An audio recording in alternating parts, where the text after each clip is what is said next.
जिस देश का इंफ्रास्ट्रक्चर स्ट्रांग होगा, उस देश में जो बाहर की फॉरेन इन्वेस्टमेंट है, उसको आने से कोई रोक नहीं सकता। कि बहुत सारी कंपनीज चाइना से उठ के शिफ्ट हो गई, जो कि भारत जैसा ही एक देश है, जो वहाँ पे लॉ है for any country to come, for any country to invest, या फिर any country looking for right infrastructure, वो भी थोड़ा ज़्यादा है कंपेरेटिवली इंडिया।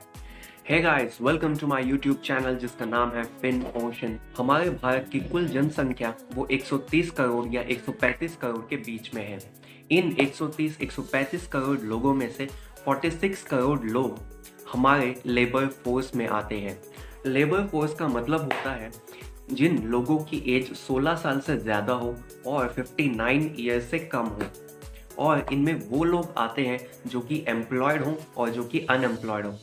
इस 46 करोड़ की लेबर फोर्स में से 43.3 करोड़ लोग तो अनऑर्गेनाइज्ड सेक्टर्स में काम करते हैं, और बचे हुए 2.6 या 2.7 करोड़ लोग ये ऑर्गेनाइज्ड सेक्टर्स में काम करते हैं। मतलब कि 94% लोग अनऑर्गेनाइज्ड सेक्टर्स में काम करते हैं और बचे हुए 2.6 करोड़ लोग ये ऑर्गेनाइज्ड सेक्टर में काम करते हैं। मतलब कि सिर्फ 6% लोग ही ऑर्गेनाइज्ड सेक्टर में काम करते हैं। तो चलिए जानते हैं ऑर्गेनाइज्ड सेक्टर और अनऑर्गेनाइज्ड सेक्टर में डिफरेंसेस क्या होते हैं। ऑर्गेनाइज्ड सेक्टर मतलब वो एम्प्लॉयज जो कि एक फिक्स्ड टर्म में काम करते हैं और एक फिक्स्ड टाइम के लिए काम करते हैं, कि जैसे कोई फैक्ट्री में काम करता है या फिर जिसकी एक गवर्नमेंट जॉब भी है, तो वो एक ऑर्गेनाइज्ड सेक्टर में काम करने वाला कहलाएगा। अनऑर्गेनाइज्ड सेक्टर मतलब जहाँ पे लोग छोटे छोटे बिजनेसेस में काम करते हैं और जिनकी एम्प्लॉयमेंट की कोई गारंटी नहीं होती। फॉर एग्जाम्पल फार्मर्स हो गए, डोमेस्टिक हेल्प जो लोग करते हैं वो लोग हो गए। जैसा कि मैंने आपको कहा था कि अनऑर्गेनाइज्ड सेक्टर में ऑलमोस्ट 90% की लेबर फोर्स काम करती है। तो ऐसा क्यों है? इसके मेजरली 3 कारण हैं, और पहला जो सबसे बड़ा कारण है वो ये है कि एग्रीकल्चरल सेक्टर इन इंडिया, जो कि यहाँ पे ज़्यादा लोग आज भी एग्रीकल्चरल सेक्टर में काम करते हैं। तो एग्रीकल्चरल सेक्टर में काम करने वाले लोग चाहते हैं कि उनको एग्रीकल्चर में काम करते करते एक छोटी मोटी नौकरी भी मिल जाए, तो वो छोटी मोटी नौकरी करने के लिए अनऑर्गेनाइज्ड सेक्टर्स में जाते हैं, जहाँ पे वो पार्ट टाइम बेसिस के ऊपर या फिर फुल टाइम बेसिस के ऊपर भी जॉब करते हैं। दूसरा इसका कारण है वो ये है कि जो अनऑर्गेनाइज्ड सेक्टर्स हैं वो लेबर इंटेंसिव टेक्निक्स के ऊपर ज़्यादा काम करते हैं। लेबर इंटेंसिव टेक्निक मतलब होता है कि जहाँ पे मशीन्स का कम यूज़ होता है और जहाँ पे लेबर्स का ही ज़्यादा यूज़ होता है। और तीसरा इसका सबसे बड़ा कारण है वो ये है कि आज भी हमारे देश में लोगों को मनचाही जॉब्स नहीं मिलती, तो उनको कहीं ना कहीं पे जो है अनऑर्गेनाइज्ड सेक्टर्स का सहारा लेना पड़ता है।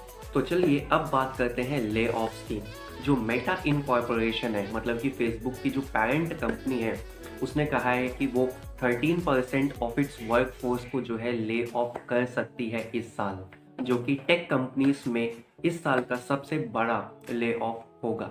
और वहीं पे अगर मैं ट्विटर की बात करूं तो ट्विटर ने अपनी जो आधी वर्क फोर्स है डिफरेंट टीम्स में, उनको भी ले ऑफ कर दिया है या करने वाले हैं।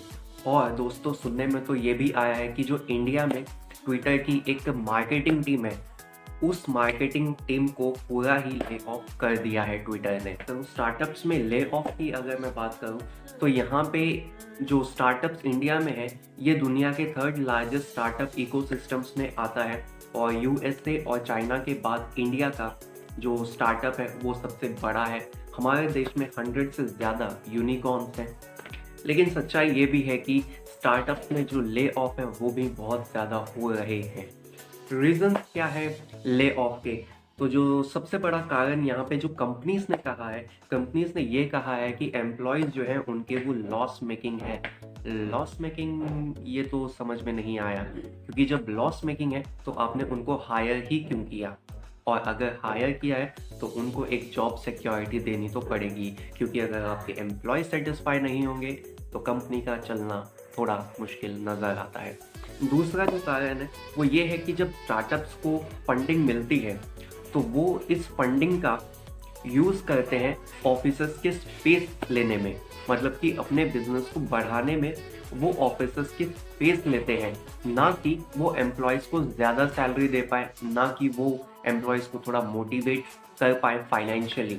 तो चलिए अब जानते हैं कि गवर्नमेंट ने क्या-क्या मेजर्स लिए हैं इस अनएम्प्लॉयमेंट की समस्या को हल करने के लिए। तो जो सबसे पहला मेजर लिया है वो ये है कि integrated rural development programme.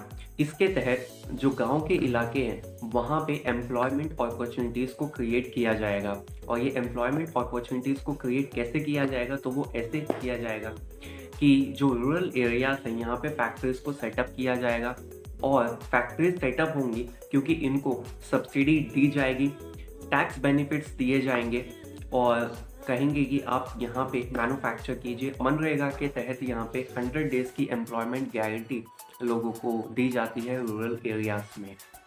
PM किसान संपदा योजना भी चालू की गई है जिसके तहत मेगा फूड पार्क्स क्रिएट किए जाएंगे रूरल एरिया में, जिसके तहत फूड प्रोसेसिंग सेक्टर में रूरल और अर्बन एरियाज में जॉब क्रिएट होंगी ताकि एक प्रॉपर लिंकेज हो इंडस्ट्री और कॉलेजेस में। इसके लिए टॉप परफॉर्मिंग यूनिवर्सिटीज़ को कहा गया है कि आप अपने करिकुलम को चेंजेस कर सकते हो इंडस्ट्री के अनुसार। तो जो स्टूडेंट्स हैं वो आज की टेक्नोलॉजी, आज के नॉलेज के हिसाब से अपग्रेडेड रहे और उनको जॉब्स मिल पाए। और जो सबसे बड़ा मेजर लिया था गवर्नमेंट ने वो था स्टार्टअप इंडिया इनिशिएटिव, जो कि 2016 में लिया गया था, जिसके तहत जो कि छोटे बिजनेसेस हैं उनको गवर्नमेंट जो है सपोर्ट करेगा। भारत जो है आज भी एक डेवलपिंग नेशन है और इस नेशन को डेवलप किया जा सकता है अगर जो छोटे बिजनेसेस हैं उनको गवर्नमेंट जो है सपोर्ट करे। तो मेरे नज़रिए से तो जो देश को चलाता है वो देश के जो एमएसएमई है, मतलब मीडियम स्मॉल साइज कंपनीज होते हैं, वही देश की जो जॉब्स हैं, वही देश की जो इकॉनमी है उसको संभालते हैं। तो छोटे बिजनेसेस का साथ देना बहुत ज़रूरी होता है। मैं अगर यहाँ पे अपना व्यू पॉइंट देना चाहूँ तो मेरे व्यू पॉइंट के हिसाब से जिस देश का इंफ्रास्ट्रक्चर स्ट्रांग होगा उस देश में जो बाहर की फॉरेन इन्वेस्टमेंट है उसको आने से कोई रोक नहीं सकता।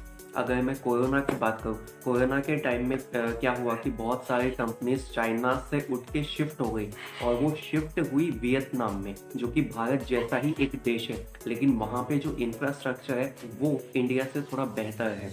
तो वो वियतनाम में शिफ्ट इसलिए हुई क्योंकि जो वहाँ पे लॉ है for any country to come, for any country to invest या फिर any country looking for right infrastructure, वो वियतनाम में थोड़ा ज़्यादा है कंपेरेटिवली इंडिया। तो अगर यही चीज़ें, यही इंफ्रास्ट्रक्चर, यही टैक्स स्ट्रक्चर हम इंडिया में दे पाएँ तो वही कंपनीज जो है इंडिया में आ सकती थी या फिर आने वाले फ्यूचर में जो है इंडिया में शिफ्ट हो जाएंगी। सेकेंड पॉइंट ये है कि आज भी हमारे देश में जो टैक्स रेट है वो बहुत ज़्यादा है। अगर मैं इंडियन कंपनीज़ की बात करूँ तो इंडियन कंपनीज़ के ऊपर 30% का टैक्स रेट लगता है और अगर मैं फॉरेन कंपनीज़ की बात करूँ तो फॉरेन कंपनीज़ के ऊपर 40% के रेट के हिसाब से टैक्स लगता है, plus education cess and surcharge तो अलग से। एग्रीकल्चरल सेक्टर को बढ़ावा देना बहुत ज़रूरी है। जो हम बात करते हैं 5 ट्रिलियन इकॉनमी की, ये संभव ज़रूर होगा, लेकिन ये संभव तभी होगा अगर हम एग्रीकल्चरल सेक्टर के ऊपर भी ध्यान दें। 1965 में जो ग्रीन रेवोल्यूशन है इसकी बात उठी थी, लेकिन ये 1965 से लेके आज तक पता नहीं ये ग्रीन रेवोल्यूशन की बात फिर से क्यों नहीं उठ रही। तो ग्रीन रेवोल्यूशन आता है तो जो मशीनरीज हैं उनको फॉरेन में जो मशीनरीज यूज़ होती हैं उनके ही साथ मैच किया जाएगा और जो इंडिया का एग्रीकल्चरल सेक्टर है इसमें भी सुधार हो पाएगा। हमारा जो एजुकेशन सिस्टम है वो प्रॉपर स्किल बेस्ड होना चाहिए, ना कि सिर्फ ग्रेड के ऊपर, ना कि केवल मार्क्स के ऊपर, जहाँ पे हम ज़्यादातर फोकस जो है वो जॉब क्रिएशन के ऊपर कर पाएँ और जो स्टूडेंट्स हैं वो आज के जो नॉलेज है उनके अनुसार मैच कर पाएँ। हमारे इस वर्क फोर्स को यूज़ करना बहुत ज़रूरी है, जो कि 46 करोड़ की वर्क फोर्स है। अगर इसे अच्छे तरीके से यूज़ नहीं किया तो एक फेवरेबल कंडीशन हमारे देश के लिए नहीं होगी। और अगर मैं आज के दौर की बात करूँ तो यहाँ पे साधन है, बिजनेसेस है, सब कुछ है, लेकिन सिर्फ ज़रूरत है तो यहाँ पे थोड़ी और गाइडेंस की। तो गाइडेंस यहाँ पे सरकार की तरफ से टाइम टू टाइम होनी चाहिए। गाइडेंस जो है वो स्कूल के स्तर से ही दी जानी चाहिए। अगर मैं अपने स्कूल की बात करूं तो वहाँ पे जो है जॉब कैसे हमें लेना है ये हमें सिखाया जाता था, लेकिन कभी भी एक जॉब क्रिएशन को लेके हमारे स्कूल में सेमिनार्स नहीं किए गए। वहाँ पे कोई एंटरप्रेन्योर ऐसा नहीं आया हो जिसने हमें सिखाया हो ना कि केवल जॉब लेना, बल्कि जॉब क्रिएट करना भी कितना इम्पॉर्टेंट है। हमारे देश का जो स्टार्टअप है वो बहुत बड़ा है, लेकिन इस स्टार्टअप को मैनेज करना बहुत ज़रूरी है, क्योंकि ये तो सच्चाई है कि हमारे जो देश का स्टार्टअप है वो दुनिया में 3rd लार्जेस्ट है, लेकिन बहुत सारे स्टार्टअप्स जो हैं वो फेल भी हो रहे हैं, तो इसको प्रॉपरली मैनेज हमको करना होगा। तो अब तक क्या होता आया है कि जो हमारे इंडिया के लोग हैं वो बाहर जाके जॉब करते हैं। फॉर एग्जांपल नासा में जो साइंटिस्ट है वो 40% साइंटिस्ट इंडिया से हैं, लेकिन नाम होता है नासा का। तो क्यों ना उन बाहर के लोगों को हम इंडिया में बुलाएं, ताकि वो जो अपनी नॉलेज है, अपना नो हाउ है, अपना एक्सपीरियंस है, वो इंडियन स्टार्टअप्स के साथ डिस्ट्रीब्यूट करें। वो जो फॉरेन के पर्सनल्स हैं उनको प्रॉपरली हम सैलरी दें, उनको फंड करें, और अगर ये फंडिंग भारत सरकार की ओर से आएगी तो बहुत ही अच्छी बात होगी। इन्हीं बातों के साथ मैं आज का ये वीडियो एंड करता हूँ। मिलते हैं अगले वीडियो में नेक्स्ट टॉपिक के साथ। अगर आपको मेरा ये वीडियो अच्छा लगा हो तो इसे लाइक करें, शेयर करें, सब्सक्राइब करें। थैंक यू गाइस, मिलते हैं नेक्स्ट वीडियो में। जय हिंद।